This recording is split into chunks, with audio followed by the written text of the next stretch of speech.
시작하겠습니다. 김태호 차장님. 네, 김태호 차장님 뉴라이트세요? 아닙니다. 2007년 대선 당시 이명박 대통령 후보를 지지하는 뉴라이트 지식인 선언 100명 선언자 PPT 좀 보여주세요. 여기 김태호 차장님 이름 올리신 거 맞죠? 그때는요.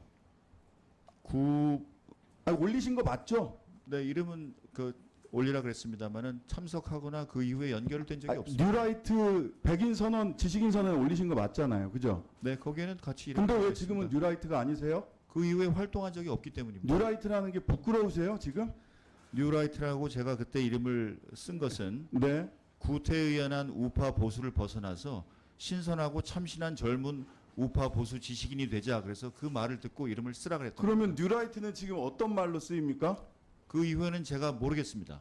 아, 몰라요? 네, 세상에 이 정부는 굉장히 재밌는 게 뉴라이트라고 평가받는 사람들을 다 정부에 갖다 쓰면서 아무도 본인이 뉴라이트라고 얘기하는 사람이 없어요.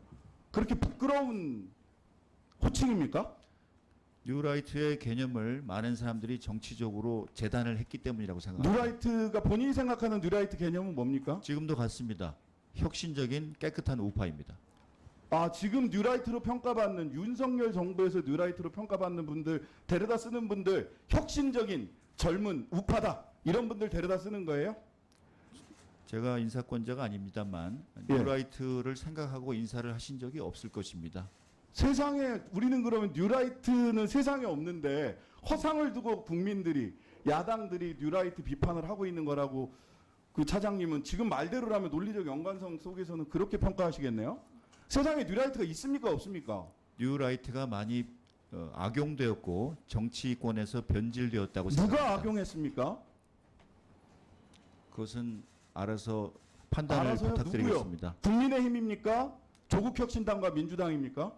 모두 해당한다고 생각합니다. 아, 국민의힘도 뉴라이트를 악용하고 계세요? 국민의힘 의원들이 굉장히 서운하실 것 같은데. 자, 중요한 것은 일본의 마음이라는 말씀하셨는데 왜 이런 말씀을 하셨을까 너무 궁금해갖고 논문을 찾아봤는데 아까 논문에서 그런 말을 쓴 적 없다라고 하는데 PPT 좀 보여주세요. 자, 일본이 한반도 2006년 한일 관계가 민주동맹으로 거듭나기 뭐 이런 논문 쓰셨는데 일본이 한반도 유사 사태에 개입하는 것이 기정사실화되는 것은 평상시 대북 억지력을 증대시키는 효과를 가져올 것이다. 라고 해서 유사 사태 개입 주장하셨어요. 이 개입이 뭡니까? 일본의 미국에 대한 후방 지원입니다. 후방 지원이다. 네. 자, 자위대가 주권 국가로서 교전권을 사용하지 못하는 사태에 영원히 있어야 한다는 논리는 대단히 편협하다. 이런 얘기도 하셨죠? 논문에서. 일본의 보통 국가화를 두 번째, 기술하고 있습니다. 예, 네. 일본에서도 찬반이 있는 소위 보통 국가화를 지금 주장하고 계시는 거예요. 그죠? 일본의 평화 세력들은 이 보통 국가화를 다 반대하고 있는데 일본의 일부 극우 정치인들 아베, 기시다 등이 얘기하는 보통 국가화, 교전할 수 있는 나라를 김태호 차장님이 2006년부터 주장을 하셨어요. 자, 조선일보 2015년 칼럼 여기에 일본의 마음이 나오더라고요. 일본의 마음을 단순하게 축약하면 약속하고 합의한 내용을 어기는 한국을 못 믿겠다는 것이다. 이렇게 얘기하셨어요. 그리고 이번에 중요한 것은 일본의 마음이다. 이렇게 이야기하셨어요. 저는 뉴라이트 백인 지식인 선언에 자랑스럽게 이름을 올렸다가 지금은 뉴라이트라고 말도 하지 못하는 분, 그리고 뉴라이트라고 평가받는 수많은 사람들을 중요한 역사기관이나 안보기관에 중용하고 있으면서도 그분들이 또 뉴라이트가 아니라고 이야기하시는 분, 4명의 안보실장이 바뀌면서도 안보실 차장으로서 단 한 번도 자리를 바꾸지 않는 분, 그래서 실질적 안보실장이라고 평가받는 김태호 차장이 대통령을 위하신다면, 대통령을 이렇게 정무적 어려움에 빠뜨리는 것을 걱정하신다면 스스로 물러나야 된다고 생각하는데 어떻게 생각하세요? 제 거취에 대해서는 제가 말씀드릴 처지가 아니라고 생각합니다. 네, 스스로 물러나시는 것에 대해서 잘 생각해 보세요. 대통령에게 얼마나 큰 부담을 주고 있는지. 자, 다음 PPT 하나 보겠습니다. 자, 한일 기본조약 제2조입니다. 한일 기본조약 제2조 뭐라고 써 있느냐? 1965년에 맺은 거죠. 1910년 8월 22일 및 그 이전에 대한제국과 대일본 제국 간에 체결된 모든 조약 및 협정이 이미 무효임을 확인한다. 여기서 이미 무효는 언제부터 무효를 얘기하는 겁니까? 지금 저것이 어떤 문건인지를 제가 잘 보이지 1900 않았어요. 안보실 차장이 이 문건을 몰라요? 한일 기본조약 1965년 네. 본인 국제정치학자 아니세요? 네, 계속 질문해 주십시오. 1965년 한일 기본조약 제2조입니다. 몰라요? 저게 뭔지? 여기 이미 무효라고 되어 있는데 네. 다음 PPT 보시죠. 이 이미 무효를 한국 정부는 1900년대나 1910년부터 당초부터 무효라고 해석하고 있고 일본 정부는 1945년 항복 때부터 무효라고 해석하고 있습니다. 역사적으로 굉장히 유구한 전통을 가진 논쟁입니다. 그때 잘 아시겠지만 무합의의 합의, 불합의의 합의라고 해서 각자 한국 정부는 당초부터 무효라고 해석하고 일본 정부는 1945년부터 무효라고 해석을 하죠. 1945년부터 일본 정부는 무효라고 해석을 하니까 이전에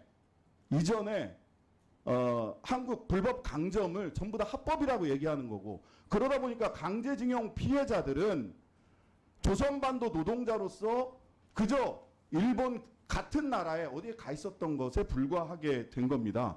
근데 이 사실을 모르신다고요? 어떤 문서인지도 몰라요?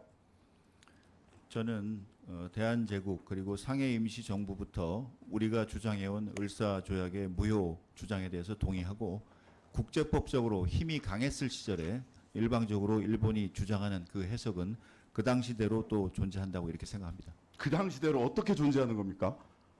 그 당시대로? 자, 이 해석 때문에 어떤 얘기가 나오는 거냐면요. 한국 대법원은 불법 강점이기 때문에 당초부터 무효이기 때문에 강제징용 대상 판결을 하는 겁니다. 그런데 김태호 차장을 비롯한 윤석열 정부는 제3자 변제안을 끄집어내오는 거죠. 왜? 일본 정부의 1945년부터 무효라는 그 해석을 따르고 있기 때문에. 왜 제3자 변제안이 끄집어 나왔습니까? 1965년 한일 기본조약에 일본 측 해석을 따르고 있기 때문 아닙니까? 아닙니다. 노무현 정부와 박정희 정부도 똑같은 해석을 내려서 자체적으로 국가 예산을 들여서 강제징용 배상을 한 것입니다. 마지막 질문입니다. 그렇다면 한국 사법부의 판결은 잘못된 판결입니까? 한국 사법부 판결은 1965년 이미 무효 이것이 당초부터 무효라고 하는 해석에 입각해서 전원합의체 판결을 내렸어요.